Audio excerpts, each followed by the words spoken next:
Hello students, good morning everyone.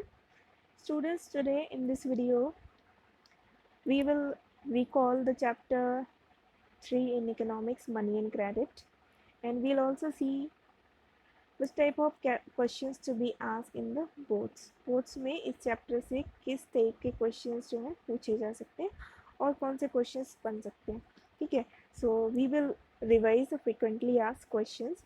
सो students, इस chapter से दो टाइप के क्वेश्चंस बन सकते हैं. पहला तो डिफाइन टाइप क्वेश्चंस हो सकते हैं, दूसरा आंसर टाइप. मतलब आपको एक्सप्लेन करना पड़ेगा क्वेश्चंस को और दूसरा डिफाइन करना पड़ेगा. Okay, so let us recall. So students, from this chapter, in the exams you would ask the double coincidence of ones. ठीक है, एक क्वेश्चन बन सकता है define the double coincidence of ones. So what is the double coincidence of ones? हमने पढ़ा हुआ है ना already. So students, it is a situation where both buyers and the sellers both are agree with their buys and their selling. मतलब क्या होता है, एक ऐसी सिचुएशन जहाँ पर बायर्स और सेलर्स जो होते हैं दोनों एक दूसरे की चीज़ से एक्सेप्टेबल होते हैं, दोनों एग्री होते हैं. ठीक है, उसको डबल कोइंसिडेंस ऑफ वंस कहा जाता है. Second, barter system. Barter system जो है ना वो डबल कोइंसिडेंस ऑफ वंस के साथ में चलता है. ठीक है, so what is the barter system? So it's a system in which the things are exchanged as a medium of exchange. ठीक है, क्या होता है, चीज़ों का अदली बदला की जाती है चीज़ों को खरीदने और बेचने के लिए. ठीक है, क्योंकि उस टाइम पर मनी तो था नहीं as a medium of exchange, ना ही कॉइनेज हुआ करते थे. तो क्या होता था, चीज़ों को एक दूसरे से लेन देन की जाती थी, उसी को बार्टर सिस्टम कहा जाता था. Okay, next is a cheque. So define cheque, it may be a question. तो चेक क्या होता है? Cheque, it is a instruction, a paper which instruct to the bank to pay the amount from the account holder to the person whose name is instructed in the check. मतलब क्या होता है, एक check एक paper instruction होता है, paper पर instructed होता है जिसमें लिखा होता है कि इस अकाउंट से इतना पैसा इस व्यक्ति के अकाउंट में जाना है या इसको पे करना है. ठीक है, तो चेक एक इंस्ट्रक्शन होता है. Next is demand deposits. So demand deposits आपको पता है ना क्या होता है. Demand deposit is a situation where a person deposit their money in the bank and with the demands, and when a person asks to the bank to pay on the demand, that is called the demand deposit. ठीक है, क्या होता है, जब लोगों के पास extra amount हो जाता है तो वो अपनी उस एक्स्ट्रा अमाउंट को बैंक में जाके जमा करते हैं. ठीक है, और वो ज़रूरत पड़ने पर बैंक से लेते हैं या किसी को देते हैं. ठीक है, तो वो होता है demand deposit. Next is what are the terms of credit, हमने पढ़ी हुई थी. So there are four terms of credit which are the collateral, documentation, mode of repayment and the interest rate. But आपसे डिफाइन करने के लिए सिर्फ collateral पूछा जा सकता है, डॉक्यूमेंटेशन रिक्वायरमेंट और मोड ऑफ पेमेंट पूछा जा सकता है. ठीक है, सो कोलेट्रल क्या होता है? कोलेट्रल द एग्रीमेंट और the security amount on which the money lender और द बैंक गिव मनी. ठीक है, क्या होता है, जिसके बेसिस पर हमको लोन मिलता उसको कहा जाता है कोलेट्रल. ठीक है, next is what are the modern forms of money. ठीक है, and why is money called a medium of exchange. सबसे पहले तो क्वेश्चन बनता है why is money called medium of exchange. Money को मीडियम ऑफ एक्सचेंज क्यों कहा जाता है? तो students, there situation arose, there was a problem of double coincidence of wants. क्या होता है कि ज़रूरी तो नहीं है कि आप जो चीज़ें बेचने वाले हो सामने वाला भी उन सब चीज़ों से एग्री हो, वो भी लेने के लिए तैयार हो सेम चीज़ को. ठीक है, तो उस सिचुएशन को कम करने के लिए, इनफॉर्मल सेक्टर्स के क्रेडिट्स को कम करने के लिए मनी एक मीडियम ऑफ एक्सचेंज शुरू हुआ जिसमें बार्टर सिस्टम ख़त्म हुआ और new modern forms of currency evolve हुई. ठीक है, next what are the modern forms of money. So हमने मॉडर्न फॉर्म्स ऑफ मनी पढ़े हुए थे जिसमें क्या आता है, पेपर मनी भी हमारा आ जाता है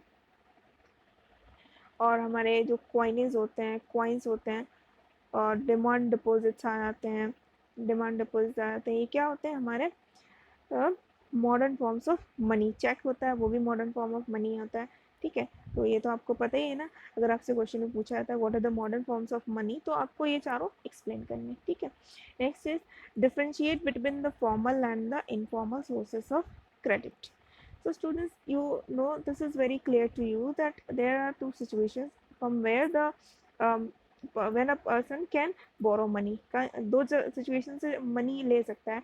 और आपसे एक क्वेश्चन और पूछा जा सकता है, which are the situations from where a person formally and informally takes loan, or what are the sources of formal and informal credit, मतलब फॉर्मल सेक्टर और इनफॉर्मल सेक्टर कौन से हैं जहाँ से एक पर्सन जो है ना लोन ऑब्टेन कर सकता है। तो फॉर्मली में क्या आता है, फॉर्मल में बैंक हो जाते हैं, हमारे कोऑपरेटिव्स हो जाते हैं, ठीक है। चेक के थ्रू होता है, डिमांड डिपॉजिट्स के थ्रू होता है, मतलब मेनली हम बैंक और किसके थ्रू लाते हैं, कोऑपरेटिव्स के थ्रू आते हैं, जिसमें प्रॉपर डॉक्यूमेंटेशन होता है ऑर्गेनाइज्ड वे में।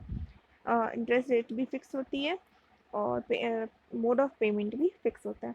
और इनफॉर्मल सेक्टर में क्या होता है, we can obtain money from money lenders on high interest as well as or relatives, or friends और एनीवेयर, ठीक है। तो ये क्या होते हैं, इनफॉर्मल सोर्सेज होते हैं क्रेडिट्स के, ठीक है।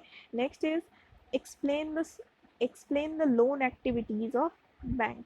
अब आपको पता है ना, बैंक से why do people follow the informal sector to obtain loan. गांव में क्या होता है, ज़्यादातर लोग क्या करते हैं, इनफॉर्मल सेक्टर से लोन ऑब्टेन करते हैं, बैंक से क्यों नहीं करते हैं। So students their problem arise, अगर आपसे पूछा है लोन एक्टिविटीज़ ऑफ बैंक, तो आप इसमें पूरा राइट करेंगे। इसमें क्या होता है, a depositor deposit the money on which the bank paid the interest, ठीक है।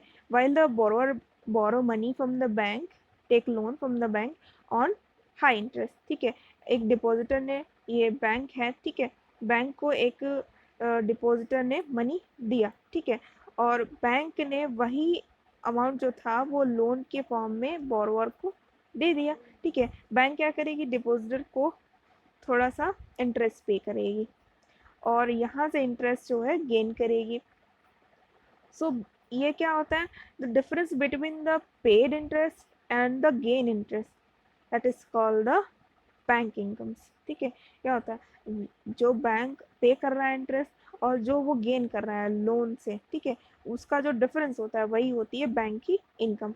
और बैंक का एक इम्पॉर्टेंट रोल होता है, it solves the problem of informal loan activities, it protect the people from the exploitation, ठीक है, और सिक्योर अमाउंट आपको प्रोवाइड होता है। Next is what are the एसएचजीज and its role. Social self help groups क्या होते हैं और उसका रोल क्या होता है। सो students, in our last video I have quickly explained you all about the self help groups and its role. So students, self help groups क्या होते हैं, जैसे कि अगर आप देखते होंगे group in which the 15 to 20 members to be included, okay, and they collect the fund। क्या करते हैं, अगर आप एक पर्सन 50 रुपीज़ लेकर बैंक जाएगा, लोन नहीं मिलेगा, लेकिन अगर कलेक्टिवली वो 50-20 मेम्बर्स जो है, 15 to 20 मेम्बर्स जो है, वो अगर अमाउंट कलेक्ट करेंगे, ठीक है, तो वो एक प्रॉपर एक फंड कलेक्ट कर सकते हैं। And where the self-help groups has the responsibility, if a member of the self-help group take the loan from the bank, then it's self-help groups members responsibility to repay the loan. अगर member ने, किसी ने loan लिया है और वो enable है पे करने के लिए, रीपे करने के लिए लोन, ठीक है, तो बाकी जो ग्रुप के मेंबर्स होते हैं वो सब मिलकर उस डेप्ट को पे करते हैं, ठीक है। तो this is the situation, this is the situation just because of this banks are willing to pay loan to the self help groups, ठीक है। बैंक इसी के कारण क्या होता है, सेल्फ हेल्प ग्रुप्स को लोन देने के लिए एग्री हो जाती है, क्योंकि क्या है, बैंक को सिक्योरिटी चाहिए होता है, एग्रीमेंट चाहिए होता है कि आप उनको प्रॉपर टाइम पर उनको लोन रीपे करोगे, ठीक है। और सेल्फ हेल्प ग्रुप्स में उनका एक मेन मोटिव यही होता है कि अगर कोई लोन ले रहा है तो सारे ग्रुप के मेंबर्स, अगर वो अनेबल है पे करने में, तो सारे ग्रुप मेंबर्स उस लोन को फुलफिल करेंगे, ठीक है।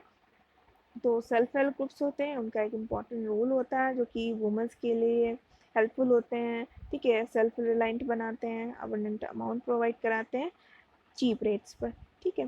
सो ये होते हैं सेल्फ हेल्प ग्रुप्स।